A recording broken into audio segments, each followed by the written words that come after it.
Meus queridos irmãos, paz do Senhor a todos aqueles que estarão adentrando nas nossas redes sociais para mais uma vez estarmos aprendendo aí a palavra de Deus, né? Nós estamos aqui em mais um dia, nesta data específica, né? Para estudarmos aí a palavra de Deus, dia 10 de maio, né? Que é considerado o Dia das Mães, e desde já queremos parabenizar todas as mães, né? Que Deus venha abençoar a cada mãe, a cada irmão que também estará participando conosco em mais um dia de escola bíblica dominical, né? Bom é a gente estar aqui ouvindo, né, a palavra de Deus, e é sempre bom a gente estar aprendendo. Então você que está já entrando, né, já tem ali uma pessoa, nós queremos convidar você, que você possa participar conosco, possa compartilhar esta informação que nós vamos estar passando para vocês hoje. A lição de hoje nós estaremos estudando a condição do gentio sem Deus. E nesta feita nós temos aqui dois dos nossos professores da nossa escola bíblica, né? Dominical. Um deles é o nosso irmão presbítero Rogério, que é o coordenador da nossa escola bíblica, e ele estará dando também a sua saudação em nome de Jesus. A paz do Senhor a todos, os irmãos, as irmãs, né? Vão compartilhando aí, né? Já vamos iniciar a nossa lição, uma lição muito importante, muito interessante, né? Para os nossos dias, né? Que Deus te abençoe e fique conosco até o final, né? Temos aqui hoje a presença do nosso irmão Giovanni também, um dos nossos professores, vai estar nos abrilhantando aqui, né? Nos ajudando aqui, e fique conosco, vai compartilhando aí, nós já vamos iniciar. Glória a Deus para o nosso irmão Giovanni. Também é o nosso líder dos jovens, né? E hoje está conosco para nos ajudar a comentar esta lição. A paz do Senhor a todos que estão nos ouvindo aí, estão aí para aprender, né? Que Deus abençoe a cada um. E hoje nós estaremos estudando uma lição muito importante. Eu peço para que você compartilhe essa live e faça as suas perguntas através dos comentários, para que nós possamos responder e tirar as dúvidas de cada um que está nos ouvindo aí. Isso, nós queremos cumprimentar a todos vocês que já estão entrando aí, né? Nosso irmão Arsênio, a nossa irmã Fátima Rosa, que já está conosco, a nossa irmã Mirella, até o nosso prefeito, né? Acabou de nos ver agora. Deus abençoe vocês, que nós tenhamos um bom dia, né? E como eu disse, um feliz Dia das Mães. E nada melhor para iniciar o nosso dia aprendendo, né, a palavra de Deus. Então, como o nosso irmão Giovanni disse, você pode estar mandando aí também a sua pergunta, né? Se você tiver alguma dúvida, você pode estar mandando aí nos comentários e também nas salas de vídeos que os nossos professores aqui estão, que certamente, à medida do possível, nós estaremos respondendo você da melhor maneira possível. Então, a lição de número hoje é a lição de número 6, a condição dos gentios sem Deus. E nós vamos ver aqui hoje quem são esses gentios e quais são essas condições. Um exemplo: nós hoje, né, cristãos, mesmo na era da graça, nós ainda somos gentios ou não? Então nós vamos aprender isso, né? Para que nós possamos abrilhantar o nosso pensamento, né? Recebendo a luz de Deus, quem são os gentios. Nós vamos ver que os gentios receberam uma grande bênção da parte de Deus. Está entrando aí também o nosso irmão Davi Martins. Deus abençoe, é o pastor Davi, né? Deus abençoe para a glória do nome de Jesus. Então, vai compartilhando. Está chegando aí também a nossa irmã Adriana Garcia. Bênção de Deus, né? Como eu disse, nada melhor do que a gente começar o dia aprendendo a santa, inerrante palavra de Deus. O nosso textual, ele vai estar nos dizendo, assim como nós aprendemos, nós estamos estudando, em especial, a carta aos Efésios, e está sendo dividida em vários assuntos. Hoje nós já estamos na 6ª aula para aprendermos aqui a palavra de Deus. O textual está baseado lá em Efésios capítulo 2 e o versículo 11, que diz assim: portanto, lembrai-vos de que vós, noutro tempo, erais gentios na carne, e chamados incircuncisão, pelo que na carne se chama circuncisão, feita pela mão dos homens, né? Então hoje a gente vai aprender essa questão aqui, pastor, o que é circuncisão e o que é incircuncisão? Você lembra quando Davi foi enfrentar o gigante Golias e ele usou essa expressão: quem é este incircunciso para afrontar o exército do Deus vivo ou do Deus de Israel? Então nós vamos ver o que significa. Um exemplo, já me perguntaram, hoje é necessário o crente que conhece a Cristo fazer essa circuncisão? O porquê faziam essa circuncisão? E a gente vai aprender isso também. Verdade prática: outrora sem Deus por meio de Cristo, os gentios tornaram-se descendência de Abraão e herdeiro das promessas de Deus, né? Então nós vamos ver que esse povo gentil, eles foram incluídos posteriormente na promessa de Abraão, mas a gente vai entender qual é esse processo. A leitura bíblica em classe está baseada lá no livro de Efésios, né?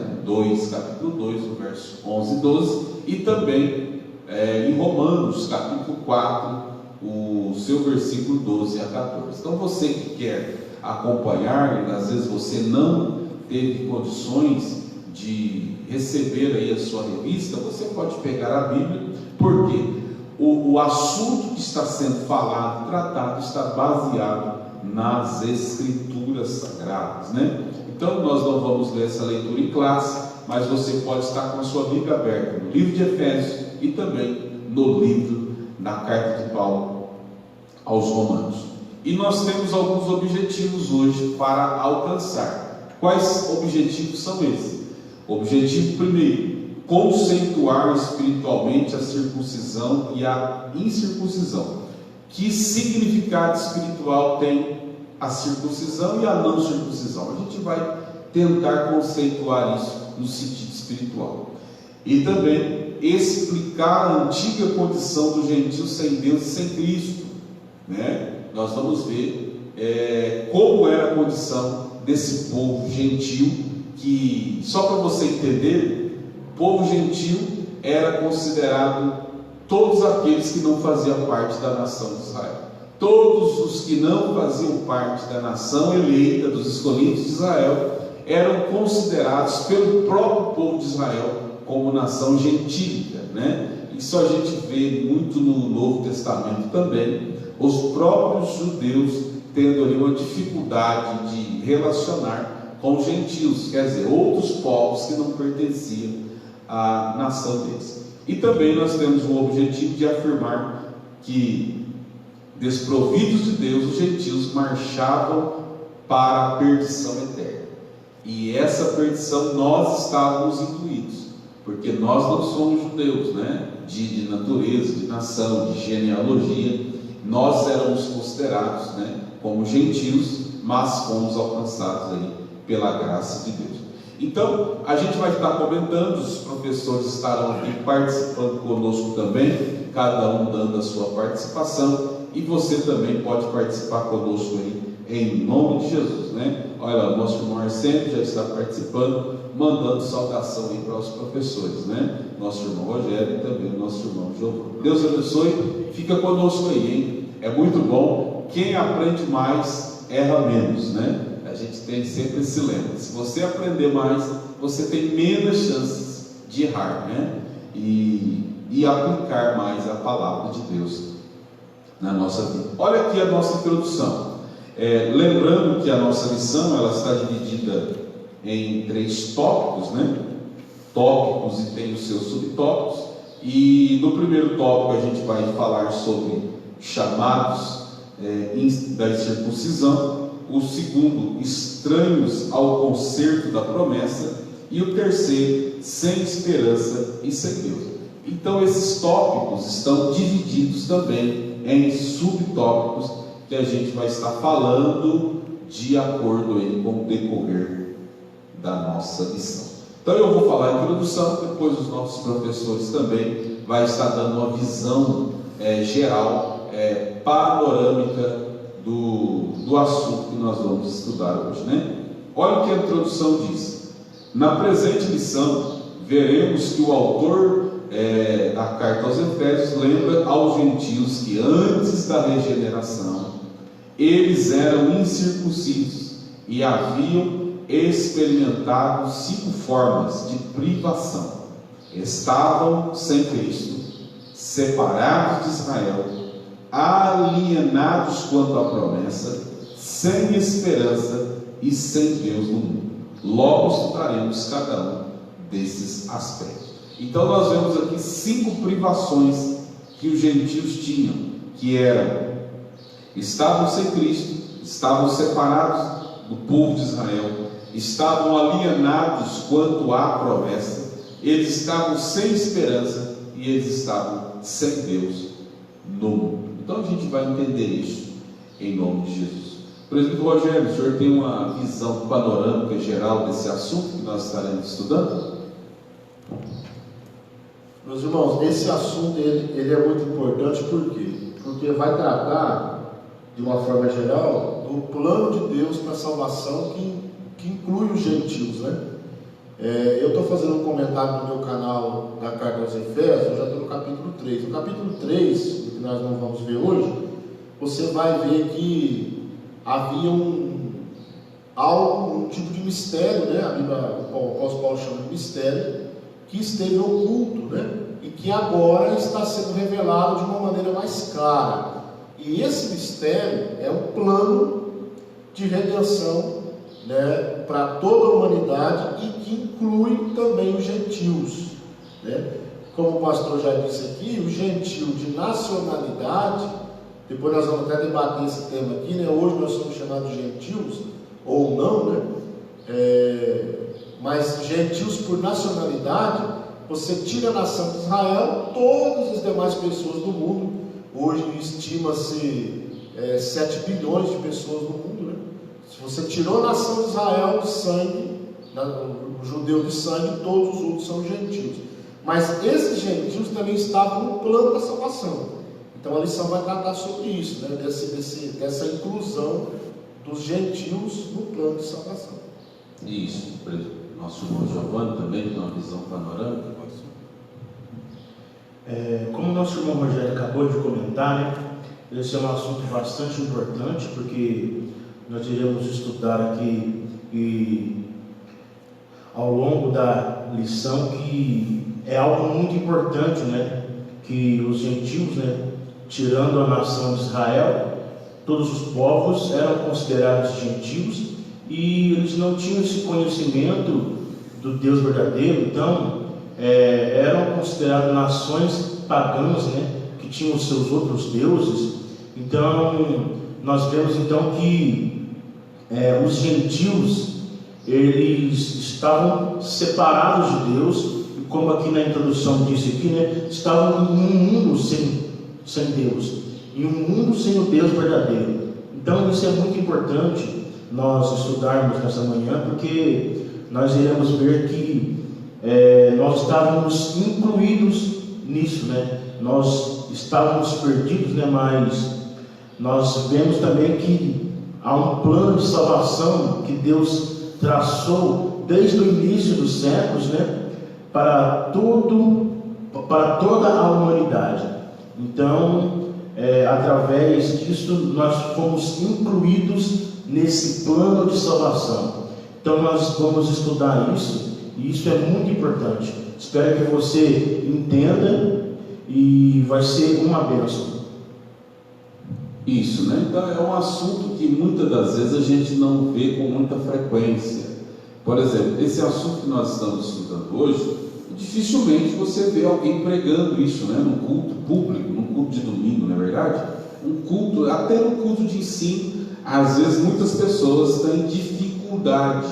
Por isso da riqueza de nós aprendermos na escola bíblica os assuntos que são abordados. Como eu disse, é um tesouro para nós aprendermos esse assunto. Como eu falei, dificilmente você vai ver alguém comentando esse assunto fora dessa grade de ensinamentos da Escritura Sagrada, né? Então, o primeiro ponto, né, o tópico, chamados a incircuncisão, lembrando que na era antes de Cristo, além de mortos espiritualmente, os gentios eram desprezados pelos judeus e identificados como incircuncisos, né? Então, antes de Cristo, nós sofrimos, né? Todos os gentios, todos que não faziam parte da nação de Israel, tinham preconceito, né? E o primeiro ponto aqui diz assim: o conceito de circuncisão. O que é isso? Olha que coisa linda. Circuncisão é a remoção cirúrgica do prepúcio do órgão sexual masculino. Era prescrito na lei como sinal externo de quem pertencia ao povo da aliança com Deus. Então, era uma cirurgia, um processo cirúrgico que o homem fazia, né, no seu prepúcio, ia ali, cortava. Era um sinal externo de um tipo de impacto que aquele povo estava fazendo. Ele fazia pertencente à aliança, ele pertencia ao povo de Deus e tinha uma aliança. Mas isso nós vamos ver que era apenas um sinal externo, né, físico, que a pessoa tinha esse compromisso. Isso prova que a circuncisão tornou-se um sinal que distinguia os judeus dos demais povos. Então, quem era judeu fazia essa cirurgia, e quem não era, não fazia. Tanto é que eles tinham isso como um sinal para a salvação. Tanto é que lá no Novo Testamento teve até uma briga no primeiro concílio, não é isso? Que os gentios que começaram a aceitar a fé em Cristo, os judeus entendiam que eles precisavam fazer essa cirurgia aqui, externa, um sinal externo. Aí veio o apóstolo Paulo, juntamente, né, com alguns outros apóstolos, como Tiago, que presidiu o primeiro concílio. Eles desmistificaram essa questão. Eles entenderam, pelo poder do Evangelho, que o sinal de que uma pessoa realmente pertence ao povo de Deus, ele não é somente externo, mas ele também tem que ser interno. É o que nós vamos aprender daqui a pouquinho sobre a circuncisão do coração, daqui a pouquinho. Então, isso acontecia, era realizado no 8º dia da vida do menino quando nascia. Então, no 8º dia, eles levavam ele até o local e faziam esse processo cirúrgico que o identificava, né, como pertencente de uma aliança. Então já deu para você entender. Então todas as pessoas que não faziam parte do povo de Israel e eles normalmente não faziam essa cirurgia, eles eram tidos como incircuncisos. Quer dizer, vocês não fazem parte do povo de Deus, vocês não têm esse sinal externo da circuncisão, né? Então não tem muito segredo, é bem objetivo. O nosso comentarista, ele foi bem preciso nesse conceito de circuncisão. Então, resumindo, pastor, o que é circuncisão? É o menino que era judeu, o homem, né? Ao 8º dia, ele ia até o local, fazia aquela cirurgia, que era um sinal externo que ele tinha sido circuncidado e fazia parte de um povo que era o povo de Deus. Isso no Antigo Testamento. Olha aí, o ponto 2 aí, ó. O significado religioso da circuncisão. Aqui que nós vamos comentar um pouquinho mais. Qual o significado religioso disso? Nós vemos que tinha uma questão externa, ia lá fazer cirurgia, mas o significado disso? Quer falar sobre isso, Giovanni? O ponto 2 é esse ponto aqui. Você tem liberdade de estar falando o significado religioso dessa circuncisão. O significado religioso da circuncisão, nós vemos que isso apontava para a santidade, né? Se nós lermos um pouquinho o livro de Êxodo, né? Vamos ler lá, Êxodo, no capítulo 19, nós estaremos lendo aqui, para mais entendimento, Êxodo 19, se nós lermos aqui o texto, nós vamos ver que o texto vai dizer assim, Êxodo 19, 5 ao 6, vai dizer assim: agora, portanto, se realmente obedeceres a minha voz e guardares o meu pacto, então serei o meu tesouro peculiar, acima de todos os povos, porque toda a terra é minha. E sereis para mim um reino de sacerdotes, uma nação santa.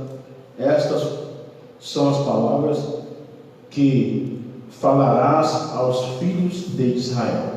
Então aqui, nós vamos ver aqui, em Êxodo, né, que Deus fez uma aliança com o povo. Então a circuncisão, ela não era somente um corte cirúrgico, né, que acontecia, né, mas sim também era um significado por trás disso, que significava a santidade, porque era um pacto, era uma aliança que Deus tinha feito com o povo.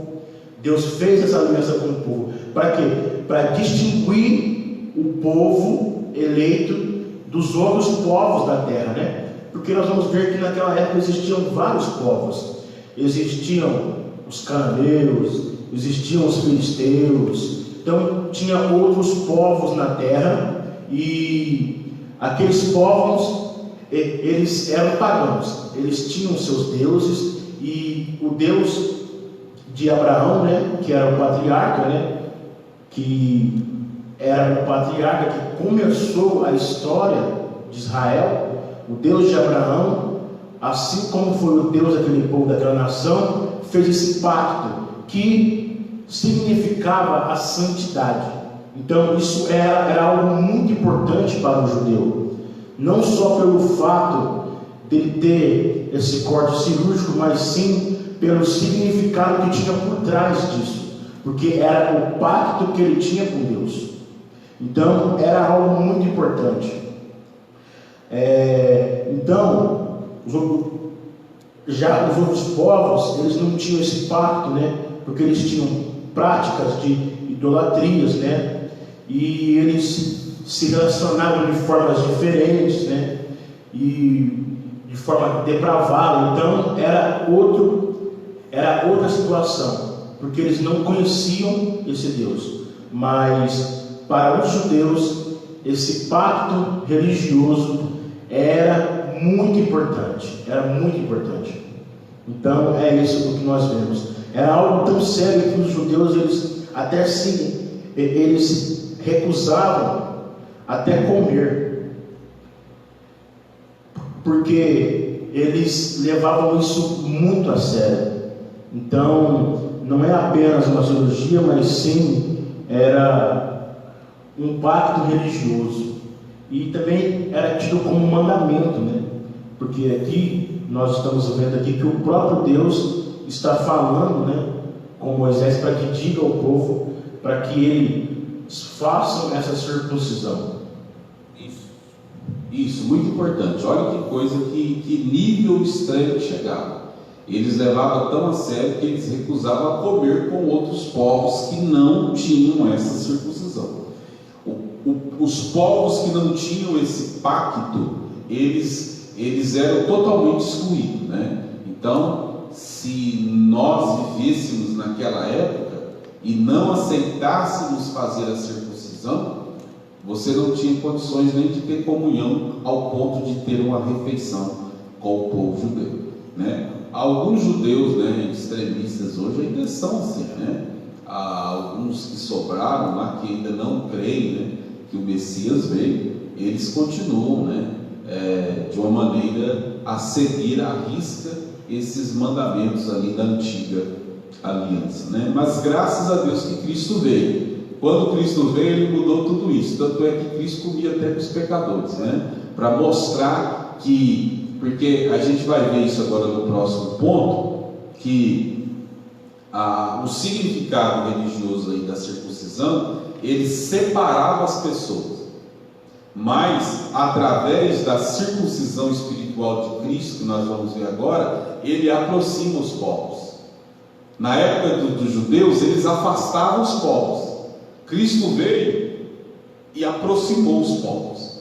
E os judeus tiveram muita dificuldade de entender isso, né? Mas peraí, nós nos separamos dos pecadores. Agora vem esse homem aí e come com os pecadores, né? Ele dorme na casa dos pecadores, igual lá de Zaqueu, né? Que era considerado como um pecador para o judeu, né? Olha lá onde ele está. Mas mesmo, é claro que Zaqueu, ele também era filho de Abraão, mas a condição que ele estava, segundo alguns comentaristas, Zaqueu era um traidor, né, da pátria, né? Porque ele estava trabalhando para Roma, né?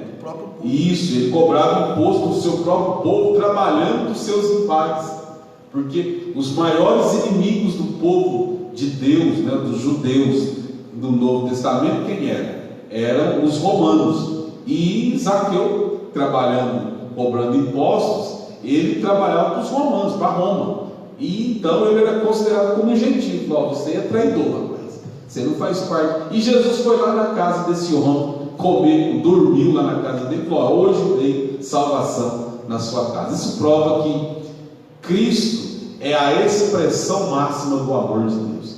Cristo é a expressão máxima do Evangelho e a graça de Cristo Jesus. Isso a gente vai entender aqui agora nesse terceiro ponto do primeiro tópico, a circuncisão do coração. Eu vou deixar aqui esse tópico para o nosso irmão Rogério comentar, que posso fazer o resumo desse ponto aqui. A circuncisão do coração.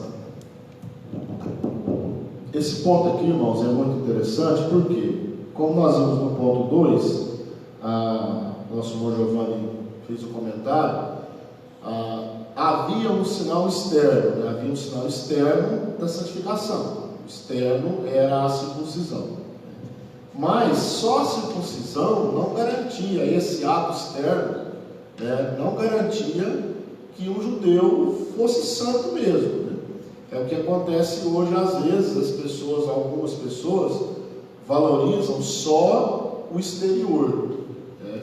Há dois extremos. Tem pessoas que não valorizam o exterior porque falam que Deus quer o coração, né? E como se Deus fosse uma soberba, que Ele fizesse só o coração da pessoa. E outros falam que não, a gente tem que ter uma aparência assim, assado. Eu quero pegar o ponto 2 e fazer um paralelo com o ponto 1 e equilibrar esse negócio aí, que não é só exterior e também não é só interior, né? Então aqui nós vemos no ponto 3 a circuncisão do coração. Então os judeus, eles valorizavam muito o exterior, né? Se você for ver na carta aos Gálatas, Paulo vai combater isso aí, né? Ele vai combater esse legalismo. Na verdade era um legalismo, né? O que Paulo diz? Vocês dizem que os gentios têm que circuncidar, tem que fazer isso, tem que fazer aquilo outro, né? Paulo vai combater isso. Ele diz o seguinte, capítulo 5, versículo 2: eis que eu, Paulo, vos digo que se vos deixarem circuncidar, Cristo de nada vos aproveitará. Por quê? Porque agora a salvação, agora não, nunca foi, né? A salvação nunca foi pela circuncisão. Nunca foi pela circuncisão. Então, o que Paulo está condenando aqui é que os judaizantes que atuavam, né, nas igrejas da Galácia, eles diziam assim: vocês têm que se circuncidar para ser salvo. Ou seja, é o legalismo de valorizar o sinal externo, supervalorizar, né? Então vocês têm que circuncidar. E Paulo diz, e de novo protesta a todo homem que se deixa circuncidar, que está obrigado a guardar toda a lei. Existe alguém que consegue guardar toda a lei? Não tem. Então não adianta eu pegar um aspecto, né, da lei de Moisés, um deles era a circuncisão, né, não nos 10 mandamentos, mas estava dentro da lei, né? A circuncisão foi iniciada em Abraão, como disse nosso irmão Giovanni, e ela entrou na lei. Então, se você quer se circuncidar, Paulo diz, então você tem que guardar toda a lei. Então, ele está dizendo, a circuncisão não salva, não tem necessidade. O pastor já citou aqui o concílio lá de Atos 15, né? Que Paulo veio, os apóstolos vieram e falou, e agora? Os gentios estão se convertendo e alguns judeus estão impondo umas cargas sobre eles que eles não vão conseguir levar. Uma delas é a circuncisão, né? E ele diz, se vocês se deixar circuncidar, vocês têm que guardar toda a lei. Separados estáis de Cristo, vós os que justificais pela lei, da graça tendes caído. Versículo 6, porque em Cristo Jesus nem a circuncisão, nem a incircuncisão tem virtude alguma, mas sim a fé que opera por amor. Então, o que vale na nova aliança, que é o tópico 3, o subtópico 4, hoje é você ser uma nova criatura, né? E aí, nós vamos só ler mais um versículo aqui, Romanos 2:29, diz assim, mas é judeu o que o é no interior, circuncisão a que é do coração, no espírito, não da letra, cujo louvor não provém dos homens, mas de Deus.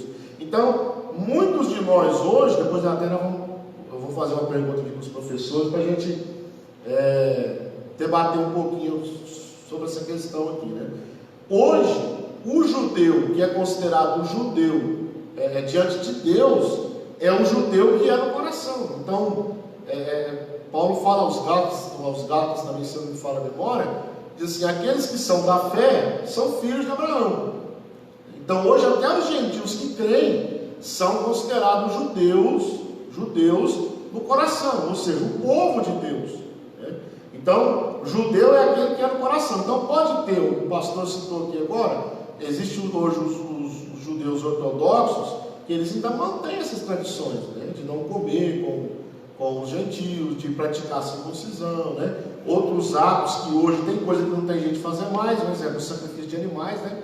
Não tem nem o judeu ortodoxo hoje não faz isso mais, né? Tem um assunto na internet aí de um novo templo, né? Que vai voltar ao sacrifício de animais, tal. Por enquanto isso não acontece, tanto que eles não têm templo, os judeus não têm templo, eles têm sinagogas, né?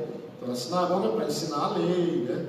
Então o que nós vemos aqui para encerrar a minha participação nesse ponto aqui, é que a verdadeira circuncisão é no coração. Lembrando, o que significa essa expressão? Circuncisão no coração.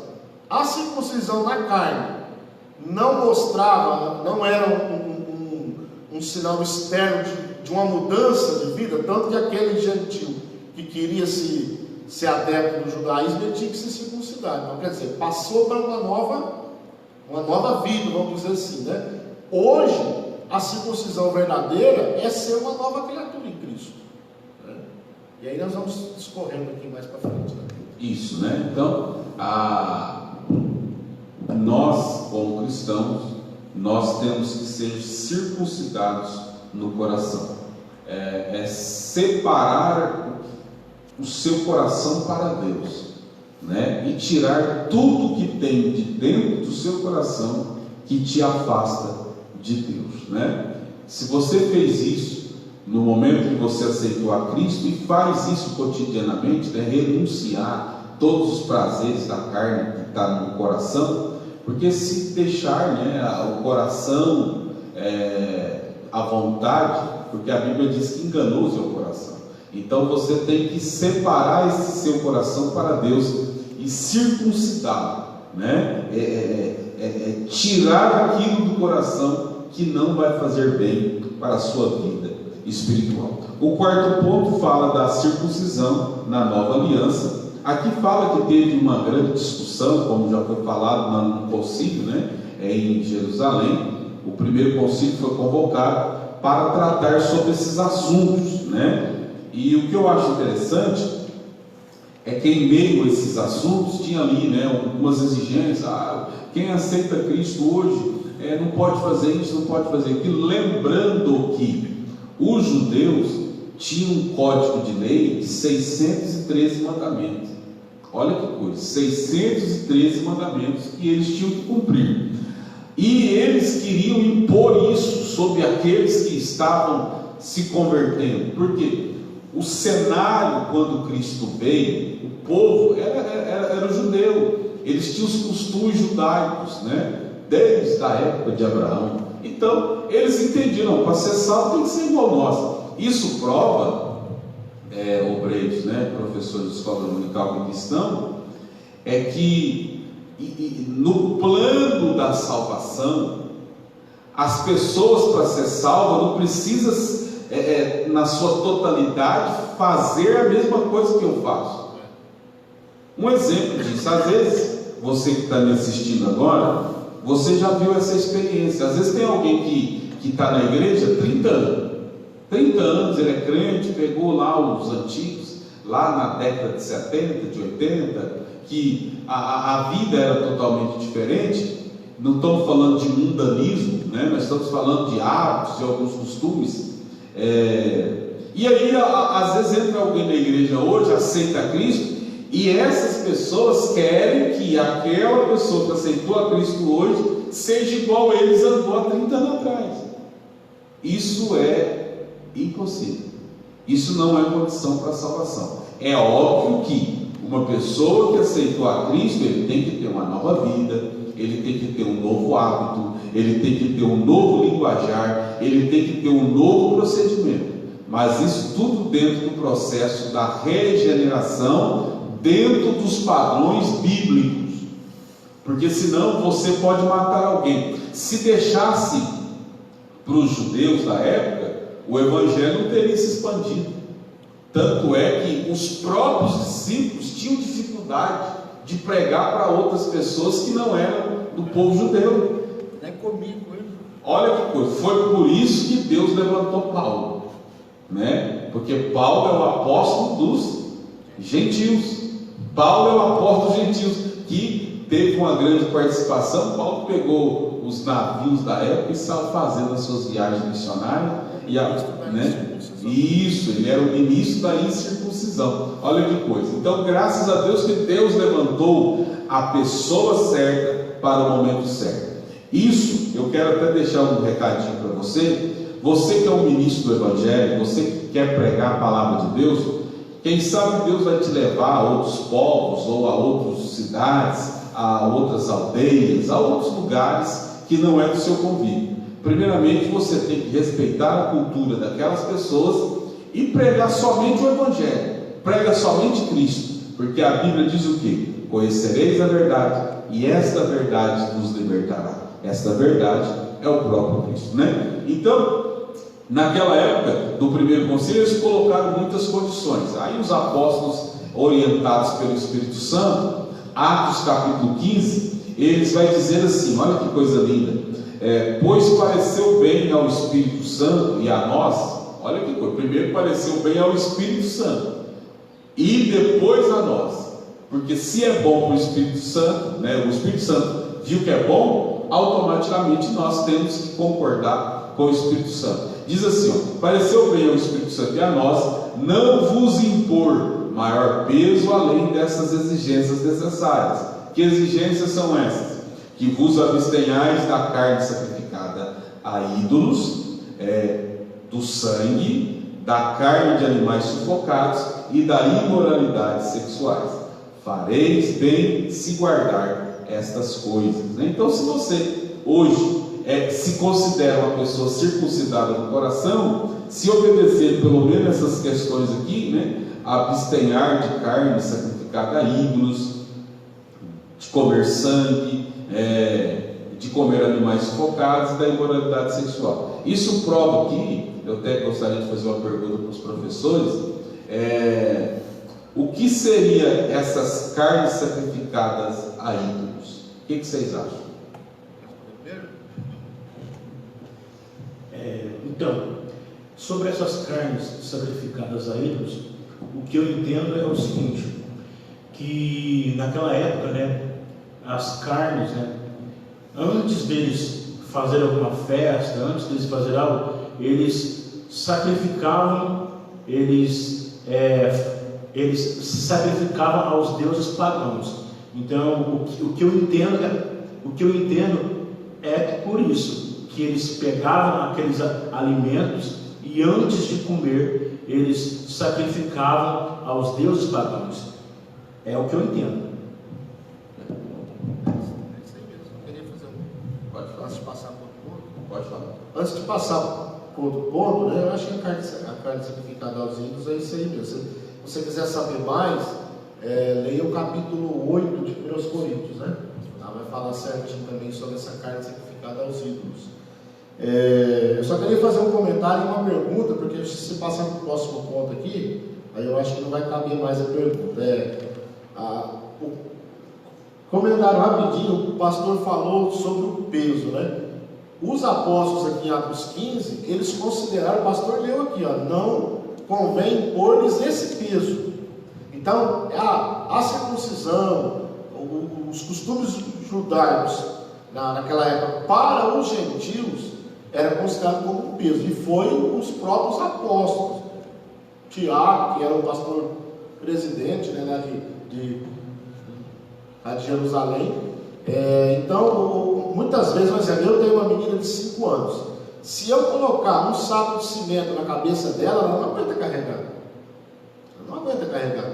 Então, muitas vezes, vem um novo convertido aqui para a igreja, né? E muitas pessoas querem impor. Ele já pega ele e já fala: vem cá para a salinha que eu já vou te dar a lista, né? Vou te dar a lista daquilo que você tem que vestir, daquilo que você tem que falar, daquilo que você tem que fazer, tal. Né? Como o pastor já falou aqui 2 ou 3 vezes, não é dar lugar para o pecado, mas a pessoa não tem sustento para carregar esse peso. Ele precisa de um discipulado, precisa de tempo para ele ir se convertendo, né? E se santificando até que ele vai chegar adulto. Aí você pode colocar 50, 100 quilos na cabeça dele, que ele aguenta carregar. Agora, a pergunta que eu tenho para fazer é sobre a circuncisão. Nós sabemos que existem hoje os judeus messiânicos. Os judeus messiânicos, eles creem em Cristo. Creem em Cristo como um Salvador mesmo, como Messias. E eles, até o ponto que eu sei, né? Vamos pegar vamos dizer assim, essa hipótese, eles praticam a circuncisão. Eu não sei se praticam ou não. Até o ponto que eu sei, eles praticam. Vamos supor que eles praticam a circuncisão. Um judeu que se circuncida, mesmo crendo em Cristo, como fica a posição dele diante de Deus? Quer falar primeiro? Fala aí. Você já comenta o seu, depois eu falo. Então, primeiro respondendo a pergunta do irmão Rogério, eu tenho em mente assim, isso é a minha ideia. Como é costume, né, deles, que isso vem de Abraão, né, que é o patriarca da nação, como é o costume deles de praticar a circuncisão, eu creio que isso não afeta em nada não, ao meu ponto de ver, porque é um costume, é um tipo de costume, é como se fosse um tipo de uso e costumes antigo, que alguns crentes adquirem dentro da igreja, alguns crentes dentro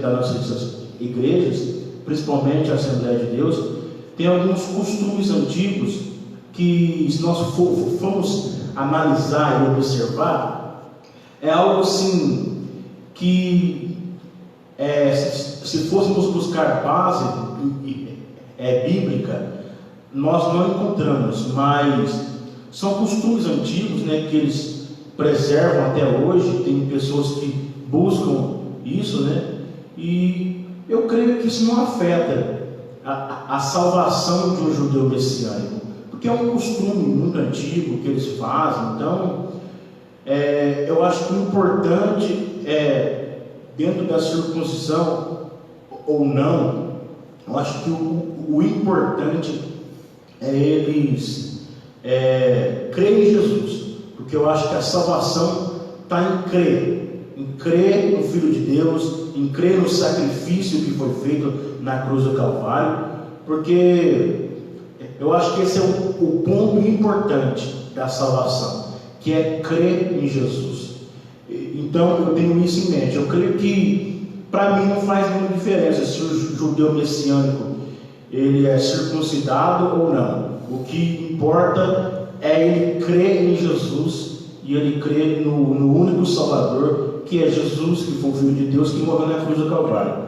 E quero já aproveitar já também para falar um pouquinho também aqui sobre um rápido comentário aqui, como já foi falado, né, que sobre os judeus que não comiam nem com aqueles que não eram circuncidados, né?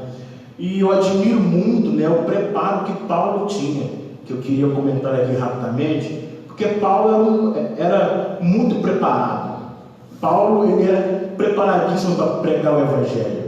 Pedro, certa vez, queria pregar o Evangelho aos gentios e depois ele pede até perdão para os judeus que chegam lá, porque ele começa a se misturar com alguns gentios, depois ele vai para o lado dos judeus e aí Paulo chama a atenção dele. Por quê? Porque Paulo era preparado para isso. Paulo falava tanto para judeu, tanto para gentil, tinha um preparo muito grande.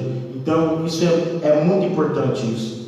A gente costuma dizer que Deus ele capacita o incapacitado, né? Mas Deus também Deus também usa aqueles que são capacitados, né? Por isso nós vemos uma dificuldade muito grande, e principalmente Pedro, ele tinha essa dificuldade, né, de entender que a salvação não era só para o povo judeu, mas também para os gentios, que a salvação abrangia, né, não só ali o povo, mas Deus tinha arquitetado, né, a salvação para o mundo. Então isso é algo muito importante. Isso. Só elucidando aqui também a questão da circuncisão dos judeus messiânicos, eu também entendo que isso não interfere diante de Deus a sua questão na salvação. Por quê? Porque nós vimos aqui que a circuncisão é apenas um sinal externo, né? Não, algum exemplo assim, pastor, eu quero fazer circuncisão. Não vou dizer que isso vai interferir em você, não há necessidade, né? A gente entende isso. Hoje, na era da graça, não há mais necessidade desse sinal externo. Porém, se alguém falar, não, eu vou fazer a circuncisão, você pode fazer, mas isso não tem mais um peso espiritual sobre você. Agora, como o povo judeu, eles são, como nós estamos falando assim, mesmo eles sendo muito ortodoxos, eles gostam de seguir as suas tradições, né? Agora, essas tradições, desde que elas não choquem com o poder do Evangelho, eu creio que isso não interfere, que é o caso da circuncisão, que é apenas um sinal externo, né? Agora, um exemplo: se um judeu hoje, mesmo ele sendo messiânico, ele disser assim, não, eu vou pegar um animal e eu vou sacrificar esse animal porque os meus pecados estão indo sobre esses animais. Aí eu já entendo que ele já está desrespeitando um princípio. Quer dizer, aí ele nem seria messiânico, né? Que aí ele nem ia crer que o Messias veio para salvar ele. Aí já entraria em choque. Aí eu creio que já havia uma interferência. Agora em circuncisão, eu creio que mais. Nós falamos aqui para Gálatas 6, porque em Cristo Jesus nem a circuncisão nem a incircuncisão tem virtude alguma. Isso. Mas a fé que opera por amor. Olha, então isso não tem peso espiritual mais. Tanto a incircuncisão como a circuncisão fica como uma coisa neutra, porque isso tudo vai depender da sua fé, como foi falado aqui. O tópico 2, rapidinho para a gente comentar, vai falar sobre estranhos ao concerto da promessa, né? Nessa parte aqui o apóstolo está apontando aos gentios que naquele tempo estavam sem Cristo, separados da comunidade de Israel e estranhos ao concerto da promessa. Olha aí, uma vida sem Cristo, né? Os gentios, eles viviam essa vida sem Cristo. Por quê? Porque ao descrever essa história dos gentios, o apóstolo traz a memória. Naquele tempo, que tempo era esse? Era o tempo que eles não eram regenerados. Eles não conheciam, não tinham passado pelo processo da regeneração. Isso fazia com que eles fossem imersos ao paganismo, né, que é a adoração aos outros ídolos, né? Isso indica que a religiosidade dos gentios era incapaz de inseri-los na promessa messiânica da salvação. Tanto é que os gentios, eles eram religiosos. Os gentios eram religiosos. Eles adoravam, a questão aqui está falando do paganismo, é que eles adoravam vários deuses. Tanto é que João, né, no Evangelho de João, vai estar dizendo que lá no capítulo 4, versículo 22: vós adorais o que não conheceis, nós adoramos o que conhecemos, pois a salvação vem dos judeus. Os gentios adoravam deuses que eles não conheciam. Eles eram religiosos, eles tinham lá a prática religiosa deles, mas eles viviam eles eram cegos espirituais. Um exemplo, eu estava lendo aqui uma história, quando Paulo chega lá em Atenas, quando ele prega lá o Deus desconhecido, segundo alguns historiadores, dizem que existia mais de 30 mil altares. Mais de 30 mil altares a vários tipos de deuses, que o povo ali, tudo para eles idolatravam e faziam altar a um Deus. E então eles adoravam esse Deus a qual eles nem mesmo conheciam. Então isso prova que, mesmo eles sendo religiosos, eles não conheciam o verdadeiro Deus. Isso prova que não adianta a gente vir só na igreja, né? Tem gente que acha que ele está salvo só de vir na igreja. Eu vou na igreja lá, e agora que não tem igreja, você não é salvo? Então, o fato de ser religioso, a frequentar um templo, ou, né, na religiosidade no sentido geral, não significa que você é salvo, mas sim, você tem que crer na pessoa de Cristo, né? O ponto 2 aqui diz assim: separados da comunidade de Israel. Aqui está dizendo que, ainda no versículo 12, o apóstolo salienta a desvantagem dos gentios não pertencerem à comunidade de Israel. Eles estavam excluídos, não só dos símbolos externos, mas também não faziam parte do povo escolhido. Consequentemente, não podiam usufruir dos privilégios da aliança de Abraão. Olha que coisa, eles estavam separados. E os judeus entendiam isso: vocês que não fazem parte da nossa comunidade, vocês não podem receber a promessa de Deus. Mas, como foi falado aqui, o nosso irmão Rogério disse, todos aqueles que creram em Cristo pela fé são filhos de Abraão.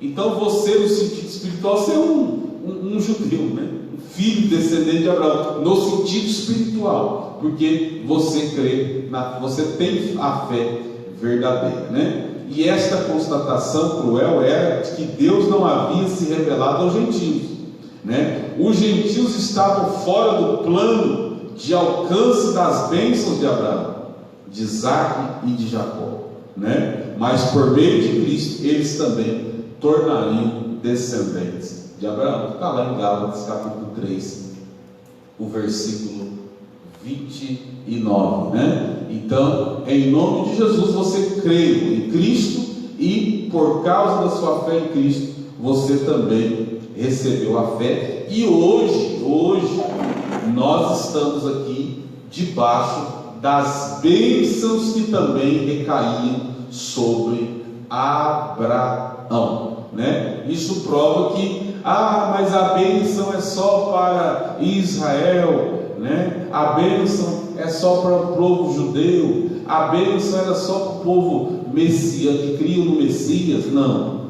a bênção é para todos que receberam. Inclusive, depois eu quero fazer uma pergunta aqui para os professores, e o povo pergunta muito isso. Um exemplo: se os judeus aceitassem o plano de salvação, o que seria dos gentios? Esse é um negócio muito interessante. Uma vez eu vi um pastor ele falar sobre isso, e aí eu fiquei até meio assim, mas ele falou assim: se os judeus não tivessem rejeitado a Cristo, nós estaríamos enrolados, né? Estaríamos enrolados, porque eles teriam pegado a salvação para eles, né? Porque os teólogos, eles falam assim: Deus chamou Abraão, então Deus foi tratar com Abraão, Abraão rejeitou, então Deus abriu um parêntese, e agora ele está trabalhando com a igreja no tempo da graça, e depois ele vai voltar a trabalhar no povo de Israel, né? Então, alguns dizem, graças a Deus que Israel rejeitou.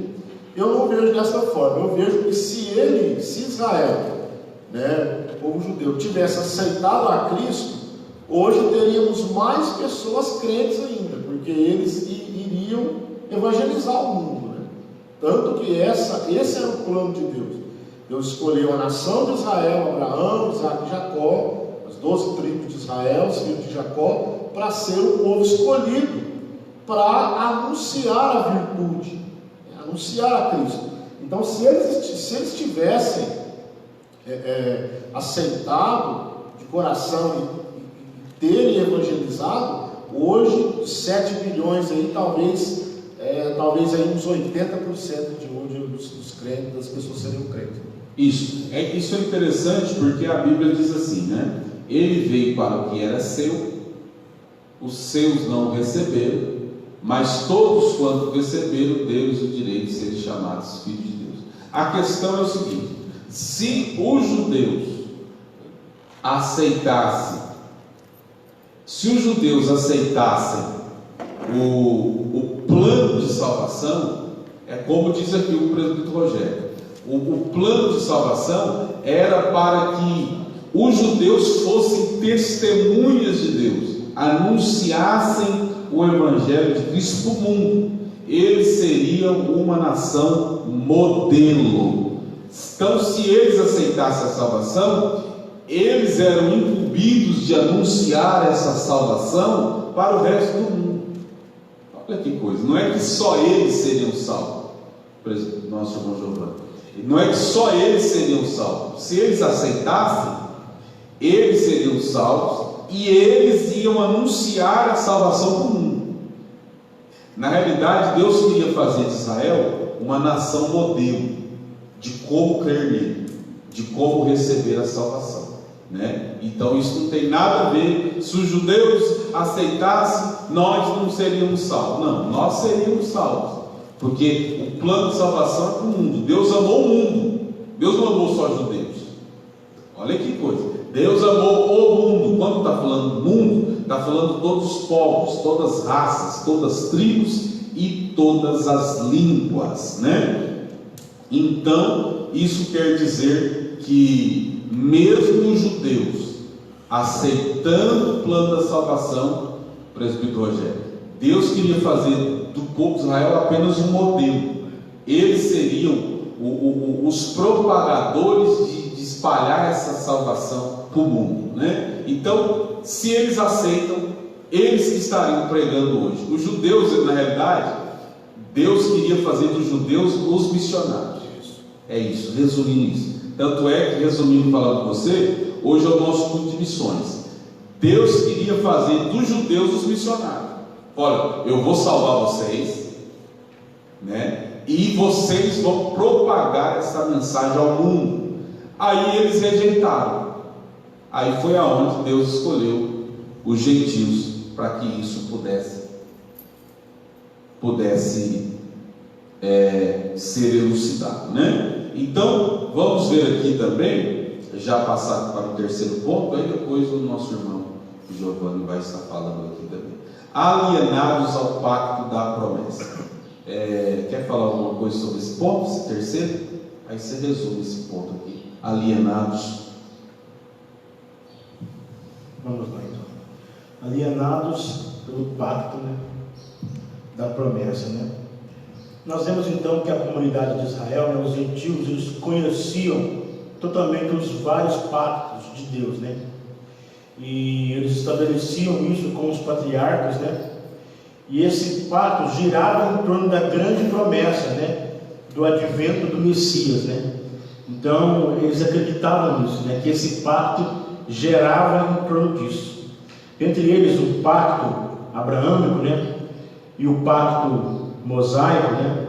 O pacto davídico, né? Então tinha esses pactos, né? Que eram ligados aos patriarcas, né? E esses pactos, eles eram reiterações da promessa messiânica. Os gentios, eles não tinham noção, deles, né? E por consequência, né? Eles estavam alienados, eles não conheciam, né? Nada disso.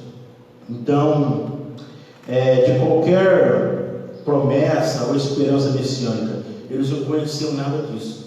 Eles não sabiam o que era pacto, o que era circuncisão, eles não sabiam nada, não conheciam nem o Deus verdadeiro, que era o Deus de Abraão, de Isaac, de Jacó, porque Deus se revelou a Abraão, e de lá para cá então surgiu esse povo que conhecia o Deus verdadeiro. Mas o gentio não tinha esse conhecimento. Mas agora que nós fomos regenerados em Cristo, né? A revelação do grande amor divino, né? Agora, de alienados da promessa, né? Agora nós somos herdeiros, né? Pelo sangue de Jesus. Os gentios agora se tornaram herdeiros dessa promessa, porque pelo sangue de Jesus, pelo sacrifício que foi feito na cruz do Calvário, agora nós que éramos alienados, que não entendíamos, que não conhecíamos o Deus verdadeiro, agora nós conhecemos e passamos a ser herdeiros dessa promessa. Então, como nós dissemos aqui, como já foi dito, né? Hoje, através de Jesus, nós somos herdeiros dessa promessa e desse pacto também, desse pacto que é feito. Então não é preciso de circuncisão, é uma coisa neutra. Então é o que nós vemos aqui, nós somos herdeiros pelo sangue de Cristo, que morreu por nós na cruz do Calvário. E isso é muito importante. Agora, de alienados, nós passamos a ser filhos da promessa. E isso é muito importante. Isso, até estou vendo aqui o significado do dicionário. Alienado é referente ao indivíduo que está deslocado ou afastado do mundo real, ou estranho. Quer dizer, aquele que foi excluído, né? Porque às vezes a pessoa tem uma ideia, se alienado é aquele que está incluído. Mas aqui, pelo contexto, é o contrário. Alienados à promessa é aqueles que estavam excluídos da promessa. Tanto os obreiros aqui são sabedores disso, você que está nos vendo agora também, aquele exemplo, né, daquela mulher que chegou até a Cristo e querendo uma bênção. Aí o próprio Jesus diz, né, não é bom eu tirar o pão dos filhos e lançar os cachorrinhos, né? Porque aquela mulher era uma mulher gentílica, né? E então Jesus estava querendo dizer, olha, a prioridade aqui eu tenho que atender os filhos, os judeus. Mas aí aquela mulher entendeu o plano da salvação. Aquela mulher isso prova que a fé, ela nasce no coração da gente, e independente se você é judeu ou não. Olha que coisa, ela diz assim, não, mas os cachorrinhos também, eles comem das migalhas que caem da mesa do seu Senhor. Jesus estava dizendo, mas minha filha, como eu vou tirar aqui o plano da salvação e dar para vocês? É claro que aquilo ali é um teste, né? Porque Jesus, o plano dele era para todos. Como eu falei aqui, João 3,16, presbítero Rogério, diz o que? Deus amou o mundo, e não só os judeus. O mundo ali está incluído todos os povos, todas as raças, todas as tribos e todas as línguas, né? Quer dizer, o texto lá nos está dizendo, Deus amou os judeus de tal maneira que enviou o seu Filho unigênito. Não, Deus amou o mundo. E ali o mundo está relacionado a todos os povos, todas as pessoas. Então, aí aquela mulher, ela se humilhou e dizendo, né, olha, eu quero pelo menos um pedacinho dessa bênção, né? Aí Jesus, rapaz, essa nunca vi tanta fé assim. Por quê? O que traz a salvação é o sacrifício de Cristo e nós acreditarmos nisso através da fé. E aquela mulher, mesmo sendo uma mulher gentílica, ela teve a fé em Cristo Jesus. O que os judeus não tiveram, aquela mulher tinha de sobra, né? Isso prova que não é porque você nasceu na igreja, tanto é o contrário. Tem as pessoas que nascem na igreja e creem. E às vezes outros que estão lá no mundo recebem a revelação de Cristo e aceitam o Cristo de verdade. Isso não quer dizer que é todos assim. Todas as regras têm as suas exceções. Tem pessoas que nasceram na igreja e a fé dele é muito mais reforçada, porque eles já tiveram um exemplo de fé com seus pais dentro da sua casa. Mas isso não quer dizer que só quem nasce na igreja tem fé. E, né, por isso prova que a salvação ela é para todos, porque a fé pode nascer no coração de todos. Tem até um texto lá no livro de Isaías falando escatologicamente da salvação, que nem os loucos errarão o caminho, né? Olha que coisa. Isso quer dizer, até aquele que às vezes é até meio irracional, tem alguns problemas psicológicos, Deus pode fazer nascer fé no coração dele e salvar ele, né? Olha que coisa linda, né? Isso prova que isso vem de dentro. Vamos para o último tópico, para a gente já passar para o término. Terceiro tópico, né? Sem esperança e sem Deus. Agora Paulo passa a descrever a situação dos gentios que viviam não tendo esperança e sem Deus no mundo. O presidente Rogério, comenta o primeiro aí e depois a gente já comenta o segundo para a gente terminar. Então, o primeiro subtópico desse último ponto é desprovidos de esperança. Então, o autor aqui, o pastor Douglas Batista, ele diz que esperança aqui traz a ideia de confiança.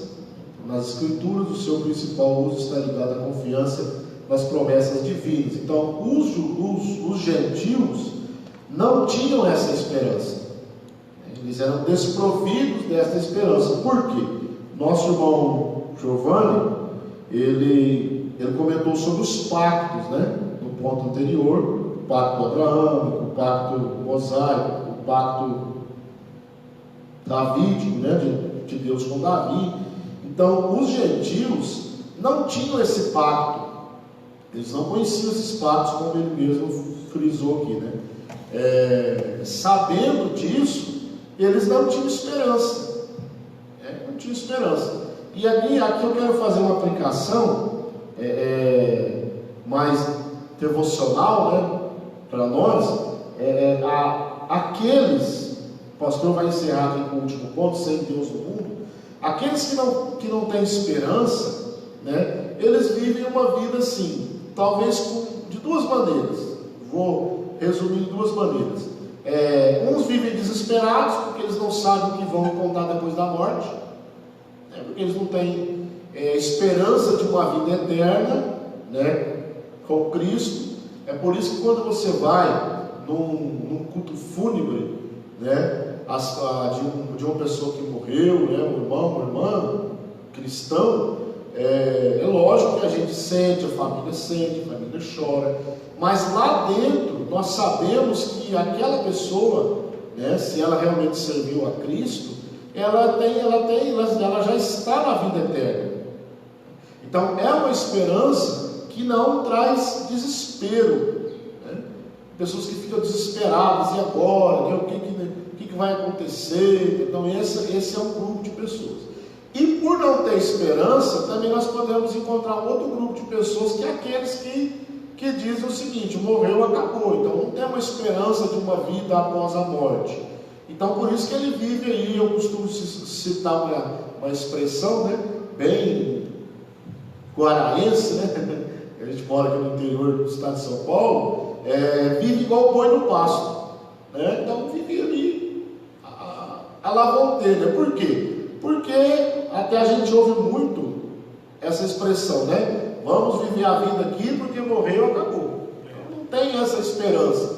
Então talvez a gente possa resumir os gentios sem esperança nessas duas classes de pessoas. Primeiro, aqueles que não têm esperança, não estão nem aí, e aqueles que se desesperam, né? E fazendo uma aplicação para os nossos dias hoje, nós estamos aí em um período de pandemia, né? E há pessoas desesperadas. Há pessoas desesperadas, né? Por quê? Porque está afetando a economia também, né? Não é só um problema de saúde pública, mas é um problema econômico, né? Está gerando um problema econômico. Pessoas estão sendo dispensadas do seu trabalho, lojistas, né? Estão tendo que fechar as portas, alguns deles, né? Pessoas que trabalhavam autônomo não estão trabalhando. Então tem essas pessoas que estão desesperadas. Porém, aquele que tem esperança, ele sabe que mesmo no deserto, Deus pode, né, montar e providenciar uma mesa no deserto. Então é bom nós sermos cristãos para termos esta esperança. Maravilha, né? E hoje nós cremos, a nossa esperança é a volta gloriosa de nosso Senhor Jesus Cristo, né? Nós vivemos esperançosos, né, por Cristo Jesus. E terminando, o segundo ponto aqui do terceiro tópico: sem Deus no mundo. Essa expressão sem Deus não significa que os gentios não serviam ou não acreditavam numa divindade, né? Aqui nós vemos que era o contrário, eles eram politeístas e idólatras, pois acreditavam e adoravam a muitos deuses. Assim, por meio do seu paganismo, estavam alienados do Deus que haviam se revelado. Então, isso quer dizer que eles estavam sem Deus porque eles não criam no Deus verdadeiro, né? Então eles não entendiam realmente quem era esse Deus verdadeiro, né? Mas esse quadro mudou, foi alterado pela intervenção dos desígnios eternos do verdadeiro Deus, né? Então, graças a Deus, pela graça de Cristo, tudo isso foi mudado e Deus mudou esse plano, né? E colocou os gentios nesse plano da salvação. Eu até entendo que os gentios já estavam no plano também desde a eternidade, porque partindo do pressuposto que Deus ele é onisciente, ele já sabia que esses gentios precisavam ser incluídos no plano da salvação. Giovanni, dê o seu comentário para a gente já terminar esse tópico e a gente já fazer a conclusão. Então, sobre esse último tópico aqui do ponto 3, sem Deus no mundo, né? Como o pastor já disse aqui, que eles eram politeístas, né? Eles acreditavam em vários deuses, né? Principalmente naquela época, né? A cultura grega influenciava muito, né, os gentios daquela época, né? Como o nosso irmão Rogério disse aqui, tem muita gente que fala que acabou, morreu, acabou, né? Então a cultura grega, né, ela descartava, né, também essa possibilidade de uma vida além do túmulo, né, após a morte. Então tinha essas influências, né?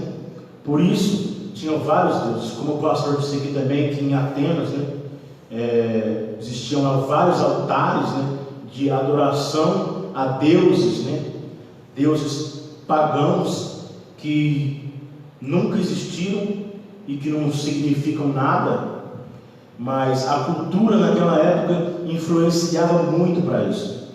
Não que eles não acreditavam em Deus, eles acreditavam em algo, só que eram os seus deuses pagãos, deuses que apenas tinham rostos e imagens, só que não tinham poder para fazer nada e para salvar. Então isso era algo muito triste. Graças a Deus, né, que muitos enxergaram o caminho da salvação e puderam ver que existe realmente um Deus, mas ele é único e exclusivo. Somente ele existe. Isso, então nós vamos chegando aqui quase no final, mas nós aprendemos o quê? Pastor, o que é circuncisão? Circuncisão é a remoção cirúrgica do prepúcio do órgão sexual masculino. Qual o significado religioso dessa circuncisão? Seu significado apontava para a santificação. E na lição, qual a constatação em relação à religiosidade dos gentios? Que os gentios eram incapazes de ser inseridos na promessa messiânica da salvação. Mas foi feito isso pela graça de Deus através do sacrifício de Cristo, né? E podemos citar aqui 3 aspectos, né, ou 3 pactos que giraram em torno da promessa abraâmica, o pacto mosaico e o pacto davídico. E qual o significado da esperança em relação ao seu principal uso? Nós vemos aqui que a palavra esperança significa a verdadeira confiança em Cristo, né? A nossa conclusão vai dizer que no outro tempo éramos incircuncisos, estávamos excluídos da aliança com Deus, separados de Cristo e de Israel, vivíamos alienados ao conserto da promessa, desesperançados e longe de Deus. Um dia, porém, a magnitude do amor divino circuncidou o nosso coração, aproximou-nos de Cristo e de Israel, incluiu-nos a esperança da promessa e revelou a nós o único verdadeiro Deus. Bendito seja o santo nome do Senhor para sempre. Então, Deus abençoe você que esteve participando conosco nesta lição. Eu acho muito importante, como eu disse, você não terá o privilégio de estudar esse assunto em lugares diferentes. Só na escola bíblica dominical você tem esse privilégio, ou algum curso teológico, né, mais aprofundado. Mas no dia a dia, dificilmente esses assuntos são abordados. Que Deus possa abençoar vocês. Nós vamos ouvir aqui os obreiros e os professores dando seus agradecimentos, e nós já vamos terminar a nossa lição orando por você. É isso aí, meus irmãos, minhas irmãs. Que Deus abençoe você que esteve aqui conosco, né? Quero aproveitar também para parabenizar todas as mães, né? Em nome da nossa EBD aqui de Guará, né? Que Deus abençoe você que é mãe, dedicada, guerreira, né?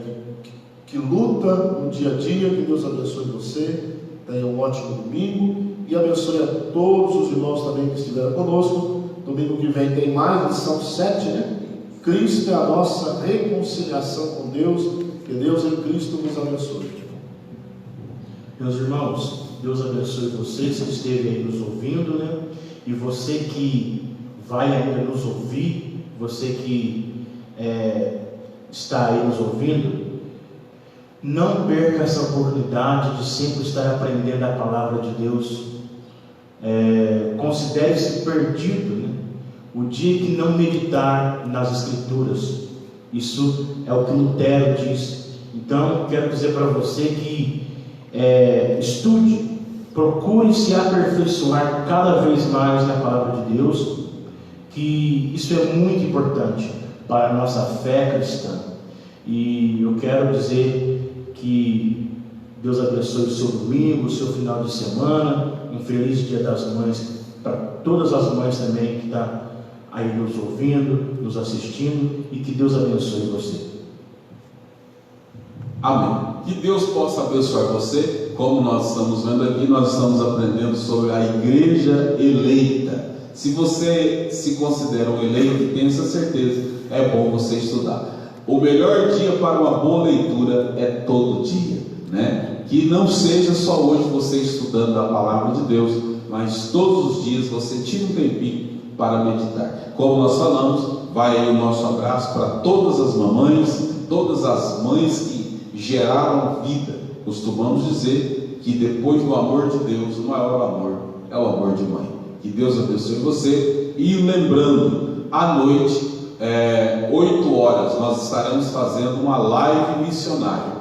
Hoje a nossa live missionária será de perguntas e respostas. Perguntas sobre como funciona o trabalho missionário. Então, você que está aí, já fica ligadinho. Hoje, às 8 horas da noite, nós estamos na live missionária. E você que deseja também fazer aí a sua doação missionária para as nossas frentes missionárias, como nós estamos fazendo um trabalho no Paquistão, um trabalho na África, um trabalho no Goiás, Serranópolis, um trabalho em Sangrador, Ceará, além aqui de toda a nossa região. Então nós contamos com você até a noite. Você pode procurar um dos nossos templos. A partir das 6 horas da tarde, nós estamos nos templos dando atendimento pastoral. Nós não estamos tendo ainda cultos presenciais, mas atendimento pastoral todos os domingos, a partir das 6 horas, nós estamos atendendo,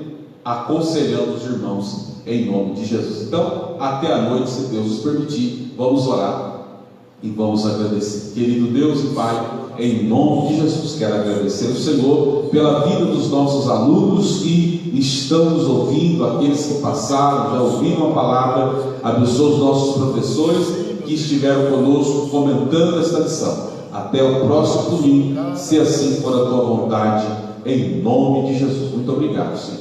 Que o amor de Deus, a graça do Senhor Jesus, a comunhão do Espírito Santo seja com todos nós. Amém. Deus abençoe você. Feliz domingo, em nome de Jesus.